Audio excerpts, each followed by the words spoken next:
ആകാശവാണി.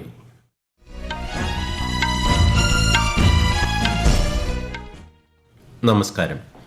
വാർത്തകൾ വായിക്കുന്നത് ഉദയൻ കിളിയന്നൂർ.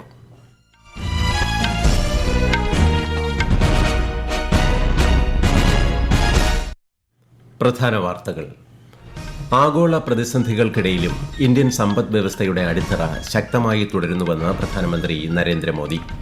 വ്യാപാര, നിക്ഷേപ, ഊർജ്ജ മേഖലകളിലെ സഹകരണം സംബന്ധിച്ച് വിദേശകാര്യമന്ത്രി എസ് ജയശങ്കർ നേപ്പാൾ വിദേശകാര്യമന്ത്രിയുമായി ഇന്ന് ചർച്ച നടത്തും.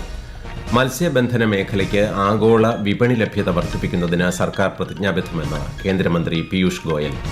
മാർക്ക് പരിശോധനയ്ക്കും പുനർമൂല്യനിർണ്ണയത്തിനും അപേക്ഷ സമർപ്പിക്കാനുള്ള അവസാന തീയതി CBSE നാളെ വരെ നീട്ടി.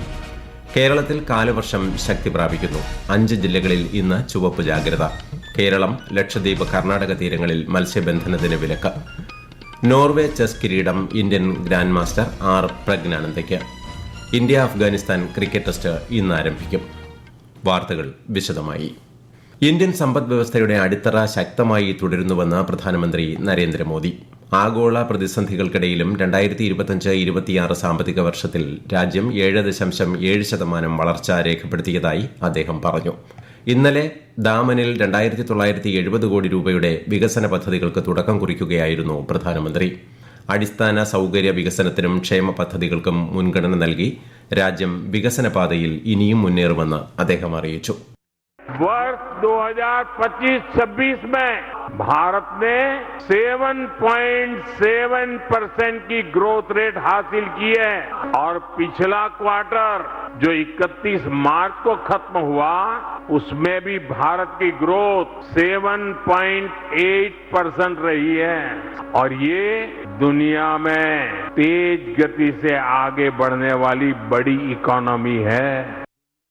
ലക്ഷദ്വീപിലെ കടമത്ത്, കൽപ്പേനി ദ്വീപുകളിലായി നിർമ്മാണം ആരംഭിക്കുന്ന 4 തുറമുഖ ജട്ടികളുടെയും തറക്കല്ലിടൽ പ്രധാനമന്ത്രി ഓൺലൈനായി നിർവഹിച്ചു. സൂററ്റിൽ 18,000 കോടി രൂപയുടെ പദ്ധതികൾക്കും പ്രധാനമന്ത്രി ഇന്നലെ തുടക്കം കുറിച്ചു.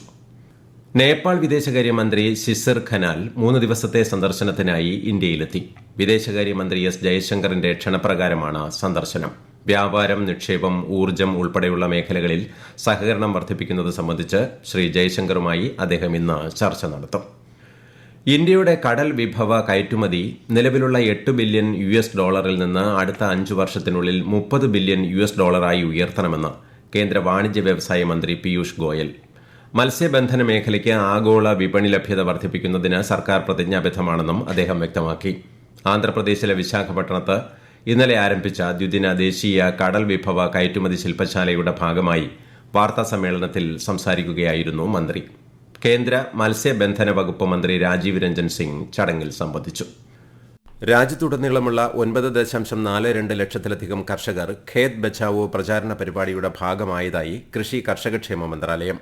സന്തുലിത വളപ്രയോഗം പ്രോത്സാഹിപ്പിക്കുക, മണ്ണിന്റെ ഫലഭൂയിഷ്ഠത സംരക്ഷിക്കുക, സുസ്ഥിര കൃഷിരീതികൾ പ്രോത്സാഹിപ്പിക്കുക എന്നിവയാണ് പ്രചാരണത്തിന്റെ ലക്ഷ്യം. അമിത വളപ്രയോഗം തടയുന്നത് സംബന്ധിച്ച് 17,800-ലധികം ബോധവൽക്കരണ പരിപാടികൾ സംഘടിപ്പിച്ചതായും കൃഷി മന്ത്രാലയം അറിയിച്ചു. 2025-26 സാമ്പത്തിക വർഷത്തിൽ രാജ്യത്തിന്റെ യഥാർത്ഥ GDP വളർച്ച 7.7% ഉയർന്നതായി കേന്ദ്ര സ്റ്റാറ്റിസ്റ്റിക്സ് മന്ത്രാലയം. 2024-25 ഇത് 7.1%. 2025-26 വർഷത്തിലെ 4ാം പാദത്തിൽ GDP വളർച്ച 7.8% ഉയർന്നു. ഈ വർഷം ഇതുവരെ 1076 ഇന്ത്യൻ പൌരന്മാരെ US-ൽ നിന്ന് തിരികെ അയച്ചിട്ടുണ്ടെന്ന് വിദേശകാര്യ മന്ത്രാലയ വക്താവ് രൺധീർ ജയ്സ്വാൾ. കഴിഞ്ഞ വർഷം ഇത് 3,567 ആയിരുന്നു. ഇന്ത്യ-US വ്യാപാര കരാർ സംബന്ധിച്ച ചർച്ചകൾ പ്രതീക്ഷാ നിർഭരമായിരുന്നു എന്നും അദ്ദേഹം അറിയിച്ചു.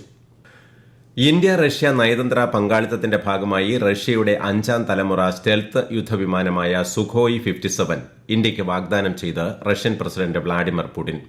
സുഖോയ് വിമാനത്തിന്റെ സംയുക്ത നിർമ്മാണം ഇന്ത്യയിൽ ആരംഭിക്കണമെന്ന് അദ്ദേഹം ആവശ്യപ്പെട്ടു. ഈ വാർത്തകൾ ആകാശവാണിയിൽ നിന്ന്. ആകാശവാണി വാർത്തകളും വാർത്താ അധിഷ്ഠിത പരിപാടികളും all India radio news Thiruvananthapuram YouTube ചാനലിലും @all India radio news Thiruvananthapuram Facebook പേജിലും AIR _ തിരുവനന്തപുരം ഇൻസ്റ്റഗ്രാം അക്കൌണ്ടിലും @AIR News _ TVM X ഹാൻഡിലും ലഭ്യമാണ്.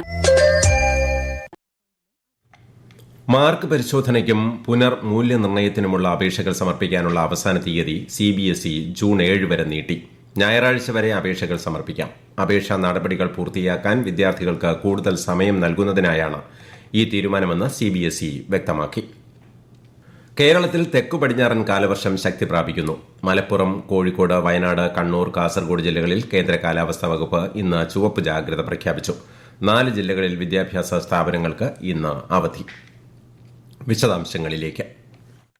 മഴ സാധ്യത കണക്കിലെടുത്ത് 6 ജില്ലകളിൽ ഓറഞ്ച് ജാഗ്രതയും ശേഷിക്കുന്ന 3 ജില്ലകളിൽ മഞ്ഞ ജാഗ്രതയും നൽകിയിട്ടുണ്ട്. ഇടിമിന്നലോടുകൂടിയ മഴയ്ക്കും ശക്തമായ കാറ്റിനും സാധ്യതയുള്ളതിനാൽ ജനങ്ങൾ ജാഗ്രത പാലിക്കണം. കോഴിക്കോട്, വയനാട്, കണ്ണൂർ, കാസർഗോഡ് ജില്ലകളിലെ വിദ്യാഭ്യാസ സ്ഥാപനങ്ങൾക്ക് ഇന്ന് അവധി പ്രഖ്യാപിച്ചു. മുൻകൂട്ടി നിശ്ചയിച്ച സർവകലാശാല പൊതുപരീക്ഷകൾക്കും അഭിമുഖങ്ങൾക്കും മാറ്റമില്ല. കോഴിക്കോട്ടെ വിനോദസഞ്ചാര കേന്ദ്രങ്ങളിൽ ഇന്നും നാളെയും പ്രവേശനമുണ്ടാകില്ല. വയനാട്ടിൽ മേപ്പാടി ഗ്രാമപഞ്ചായത്ത് പരിധിയിൽ പ്രവർത്തിക്കുന്ന റിസോർട്ടുകളും ഹോം സ്റ്റേകളും വിനോദസഞ്ചാര കേന്ദ്രങ്ങളും 2 ദിവസത്തേക്ക് അടച്ചിടാൻ നിർദ്ദേശമുണ്ട്. എല്ലാ ഖനന പ്രവർത്തനങ്ങളും അഡ്വഞ്ചർ ടൂറിസവും ട്രക്കിങ്ങുകളും നിർത്തിവെക്കാനും ഉത്തരവിട്ടു. പ്രതികൂല കാലാവസ്ഥ കണക്കിലെടുത്ത് കേരളം, ലക്ഷദ്വീപ്, കർണാടക തീരങ്ങളിൽ ചൊവ്വാഴ്ച വരെ മത്സ്യബന്ധനത്തിന് വിലക്കേർപ്പെടുത്തി. News desk, Akashvani.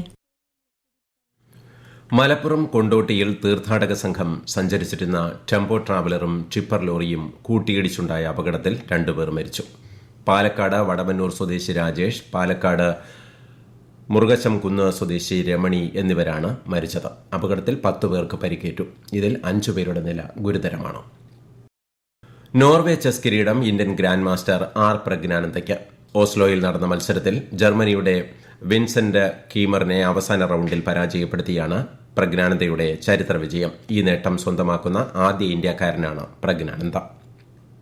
India Afghanistan cricket test ഇന്ന് ന്യൂ ചണ്ഡിഗഡിലെ മുല്ലൻപൂരിൽ ആരംഭിക്കും. രാവിലെ 9:30 മത്സരം. പരമ്പരയിലെ ഏക ടെസ്റ്റാണിത്. സാഫ് വനിതാ ഫുട്ബോൾ ചാമ്പ്യൻഷിപ്പ് ഫൈനലിൽ ഇന്ത്യ ഇന്ന് ബംഗ്ലാദേശിനെ നേരിടും. വൈകുന്നേരം 6:30 ഗോവയിലാണ് മത്സരം. ഇന്ത്യൻ വനിതകൾ ഇതുവരെ 5 തവണ സാഫ് ഫുട്ബോൾ കിരീടം നേടിയിട്ടുണ്ട്.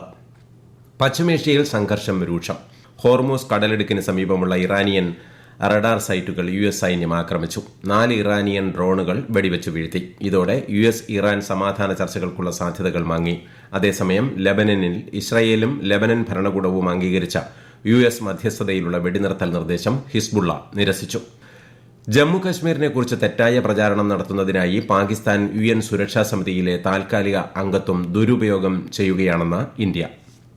ജമ്മുകാശ്മീർ ഇന്ത്യയുടെ അവിഭാജ്യ ഘടകമാണെന്നും പാകിസ്ഥാന്റെ അവകാശവാദങ്ങൾക്ക് യാഥാർത്ഥ്യത്തെ മാറ്റാനാകില്ലെന്നും UNലെ ഇന്ത്യയുടെ സ്ഥിരം പ്രതിനിധി P. ഹരീഷ് പറഞ്ഞു.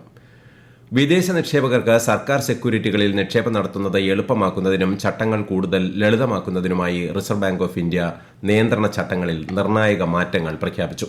പുതുക്കിയ ചട്ടക്കൂടനുസരിച്ച് ജനറൽ റൂട്ട് വഴി നിക്ഷേപം നടത്തുന്ന FPIകൾ ഇനി മുതൽ ഹ്രസ്വകാല നിക്ഷേപ പരിധികൾ, സെക്യൂരിറ്റി തിരിച്ചുള്ള പരിധികൾ, കോൺസെൻട്രേഷൻ പരിധികൾ എന്നിവ പാലിക്കേണ്ടതില്ല. ഈ നീക്കം വിദേശ നിക്ഷേപകർക്ക് കൂടുതൽ സ്വാതന്ത്ര്യം നൽകുമെന്ന് പ്രതീക്ഷിക്കുന്നു. ഐക്യരാഷ്ട്രസഭയിലെ ഇന്ത്യൻ സമാധാന സേനാംഗമായ മേജർ അഭിലാഷ ബരാക്കിന് UN secretary general Antonio Guterres 2025 United Nations military gender advocate award സമ്മാനിച്ചു. ലെബനനിലെ ഐക്യരാഷ്ട്രസഭയുടെ ഇടക്കാല സേനയിൽ ഇന്ത്യൻ ബറ്റാലിയനോടൊപ്പമാണ് മേജർ അഭിലാഷ സേവനമനുഷ്ഠിക്കുന്നത്.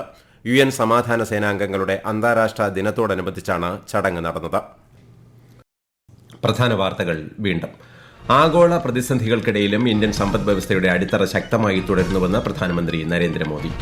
വ്യാപാര, നിക്ഷേപ, ഊർജ്ജ മേഖലകളിലെ സഹകരണം സംബന്ധിച്ച് വിദേശകാര്യമന്ത്രി S. ജയശങ്കർ നേപ്പാൾ വിദേശകാര്യമന്ത്രിയുമായി ഇന്ന് ചർച്ച നടത്തും. മത്സ്യബന്ധന മേഖലയ്ക്ക് ആഗോള വിപണി ലഭ്യത വർദ്ധിപ്പിക്കുന്നതിന് സർക്കാർ പ്രതിജ്ഞാബദ്ധമെന്ന് കേന്ദ്രമന്ത്രി പീയൂഷ് ഗോയൽ. മാർക്ക് പരിശോധനയ്ക്കും പുനർമൂല്യനിർണ്ണയത്തിനും അപേക്ഷ സമർപ്പിക്കാനുള്ള അവസാന തീയതി CBSE നാളെ വരെ നീട്ടി. കേരളത്തിൽ കാലവർഷം ശക്തി പ്രാപിക്കുന്നു. 5 ജില്ലകളിൽ ഇന്ന് ചുവപ്പ് ജാഗ്രത. കേരളം, ലക്ഷദ്വീപ്, കർണാടക തീരങ്ങളിൽ മത്സ്യബന്ധനത്തിന് വിലക്ക്. നോർവേ ചെസ് കിരീടം ഇന്ത്യൻ ഗ്രാൻഡ് മാസ്റ്റർ ആർ പ്രജ്ഞാനന്ദയ്ക്ക്. ഇന്ത്യ അഫ്ഗാനിസ്ഥാൻ ക്രിക്കറ്റ് ടെസ്റ്റ് ഇന്ന് ആരംഭിക്കും.